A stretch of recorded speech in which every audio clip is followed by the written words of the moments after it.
Olá pessoal, tudo bem? Esse é um tema muito importante e muito falado, principalmente para quem faz cirurgias complexas. E a gente vê isso muito mais frequente nos casos oncológicos, que é a esterectomia radical.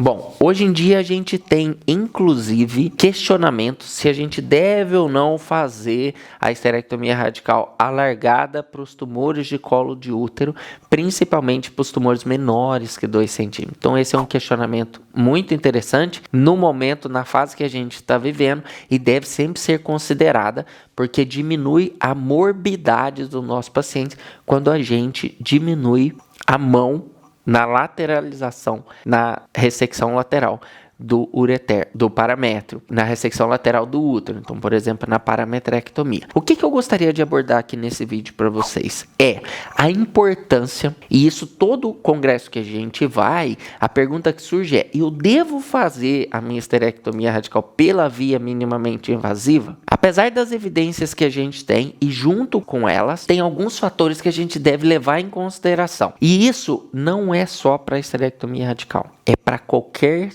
procedimento cirúrgico complexo. Então, se você tem algum procedimento cirúrgico complexo e ele, muitas das vezes, ele é um procedimento oncológico, você deve levar em consideração esses pontos que eu vou colocar aqui para vocês. O primeiro deles é: quantas cirurgias você faz no ano dessa patologia? O que a gente sabe? Quanto maior o volume de cirurgias, melhores os resultados cirúrgicos. Então você precisa levar isso em consideração na indicação da sua via de acesso. E se você está no começo da curva de aprendizado, provavelmente a via minimamente invasiva para a esterectomia radical não seja uma opção para você. Então isso é muito importante. Por quê?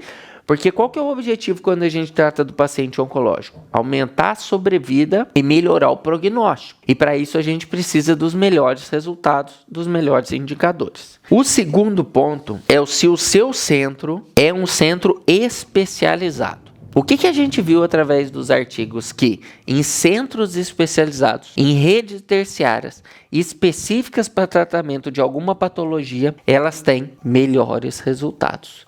Então, a gente precisa levar em consideração isso, porque se o seu serviço ele é muito pequeno, talvez você tenha que fazer a cirurgia em outro hospital que tenha como lidar com a paciente mais complexa, principalmente dependendo do nível de expertise que o time se encontra, certo? A gente sabe que para essa cirurgia aqui, você deve realizar, em média, 50 procedimentos para você estar apto e falar: eu tenho segurança para fazer essa cirurgia. E para chegar a esse número é muito difícil, leva muito tempo. Então, por isso, provavelmente, precise repensar.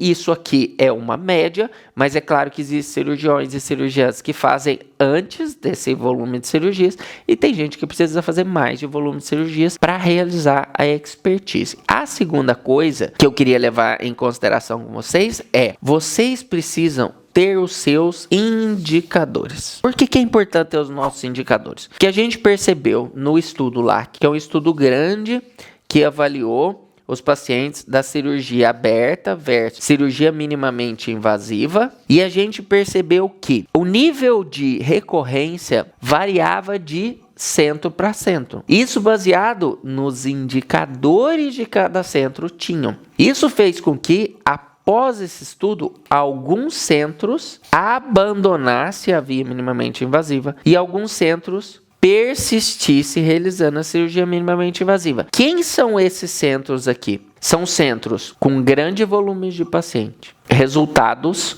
semelhantes entre as duas vias de acesso. São centros que são especializados, que realizam essa cirurgia com frequência, ou pela via laparoscópica, ou pela via robótica. E esses centros têm o quê? Os indicadores dele, que mostravam ser semelhantes ao estudo, ou os estudos que estão sendo recentemente publicados. Porque, gente, no final, a gente vai acabar fazendo a nossa cirurgia baseado naquilo que a gente acredita. E muitas das vezes o que a gente acredita deve ser conduzido porque a gente tem baseado na literatura.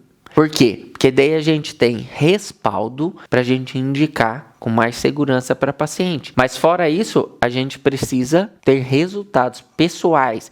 Então, o resultado seu, que interessante. Os centros que persistiram fazendo a cirurgia minimamente invasiva para essa patologia, nem todos os cirurgiões dos centros tinham os mesmos resultados. Então só foi autorizado realizar para aqueles cirurgiões que tinham os melhores resultados. Então quando você me pergunta, eu devo fazer a minha cirurgia minimamente invasiva para esterectomia radical? É extremamente complexo eu responder para você um sim ou não, baseado na minha experiência, sendo que eu preciso entender a sua experiência. Então, a decisão aqui, com certeza, vai ser naquilo que você acredita, mas o objetivo nosso é a gente aumentar a sobrevida e melhorar o prognóstico das pacientes quando a gente fala de doença oncológica. Certo, pessoal? Então, esse aqui é o objetivo final dessa discussão toda, se você é capaz de realizar a cirurgia minimamente invasiva, se você provavelmente tem todos esses critérios aí de forma positiva. Tá bom, pessoal? Um grande abraço.